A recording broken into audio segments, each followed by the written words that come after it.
So before I jump into the story, there are two types of study abroad groups. There's probably more, but for the sake of the story, I'm going to break it up into two.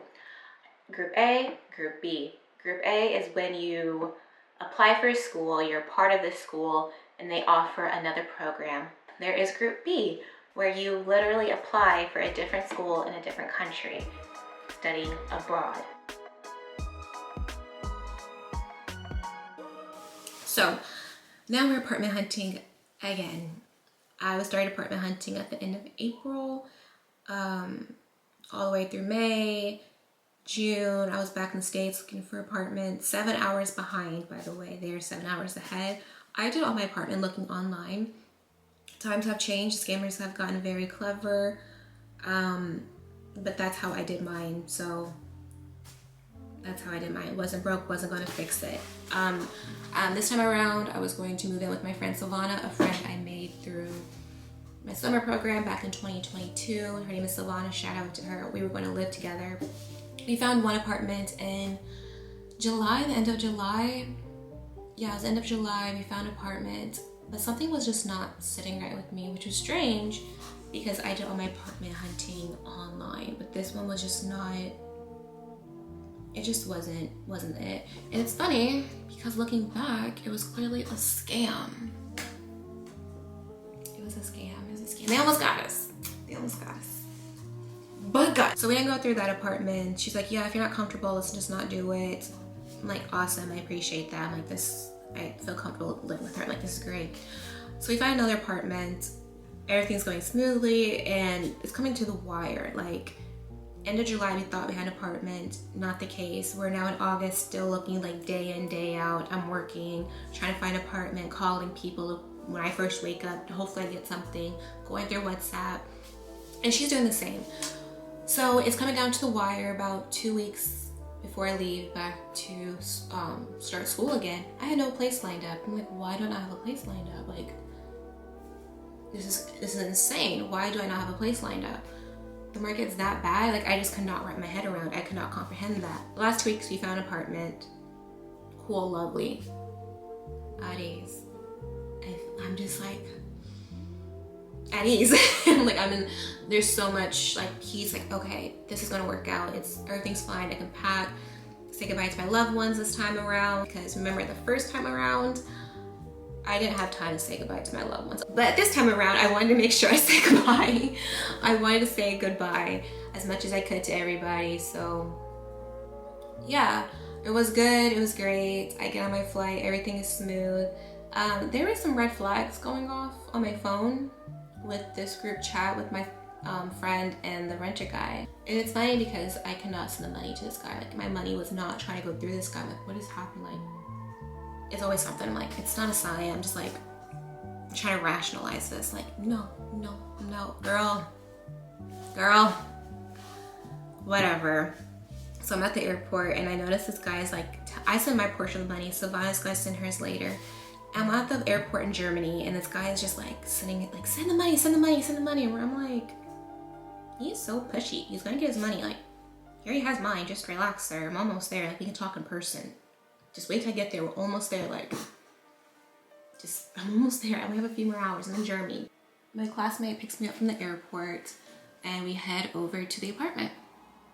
I don't have cell reception because my phone's not on right now. I just landed and the time I got to the center, the place was closed. So no reception for me. My classmate was very helpful with my luggage. She walked me to the apartment. But yeah, I get to the apartment, knock on the door, ring the doorbell for about 5 minutes. And this lady across the street was looking at me. Her arms were crossed like this, just looking at me. I don't think much of it because I'm just being stared at this point. Like, a few minutes later, a man comes out. And they're both, the man and the woman, found out their husband and wife. They're coming across and they're like, don't do that. No, don't do that. Stop. Immediately stop. And I'm looking at them like, huh? What you mean? This is my apartment. Like, they were not hostile. I wasn't hostile. They were very helpful, but we were very confused. They were trying to explain to me that there's a man that lived there. He's been living there since the dawn of time. And I'm trying to explain to them, like, no. This is my apartment. And I've been up since dawn. This is my apartment. I renting it. I'm like, why am I arguing with some locals? They probably know what they're talking about. Here's my phone. So I have proof. I got receipts. My receipts are forged. They're bogus. They're not good receipts. I've been scammed. I've been scammed. That's what it is. The moment I hand them my phone, I realized I've been scammed. They see it, I see it, my classmates see it. We see it. Like, I just been scammed. This is ridiculous. So it is after 7. The sun is setting. They're looking at me, I'm looking at them. We're all sitting around like, I just been scammed. I have nowhere to sleep tonight. I have nowhere to sleep tomorrow. I am homeless. And school starts Monday. So somewhere in the midst of all of this, my classmate remembered she had a hotspot, so she lent me her hotspot. I was able to look at the messages, update some things, and see this guy still has not responded. He's not going to respond. I don't know, like, I don't have time to sit here and have a pity party, but I do sit on the curb, take a deep breath, and call my grandmother immediately. I don't know what she was going to do, but I had to tell her, like, ma'am, this is what's going on. I had to inform this woman ASAP, like, I have nowhere to live, blah, blah. And as I'm she probably can see how old I am from doing this, but as I'm doing this, I'm literally putting her on speaker and texting Savannah, do not give this man your money, don't do it, he's scammed, like, we don't have an apartment. I'm literally on the curb, like, so many emotions are happening in this short moment. God bless my classmate, because she's like, Sarai, you can stay with me for the night. The only thing is she's not staying there much longer. She's leaving in a few days, so I can only stay there for like 2 days. But I'm like, you know what?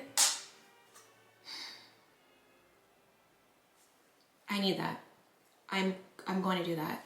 I'm going to stay with my classmate for 2 days and go from there. I'm gonna go from there. So right now I am homeless. I have a place to stay for tonight and tomorrow night. I don't know what's gonna happen, but I do know is that nothing's going to get done tonight. The city's shutting down. The nightlife is about to begin. Nothing productive is going to happen today. Actually, nothing house related is going to happen all weekend, actually, because it is weekend and it's very serious in Italy. When it's weekend, it's weekend. It's just a little holiday. But yeah, that is the beginning of my second semester. Welcome to Fox Money Country, guys.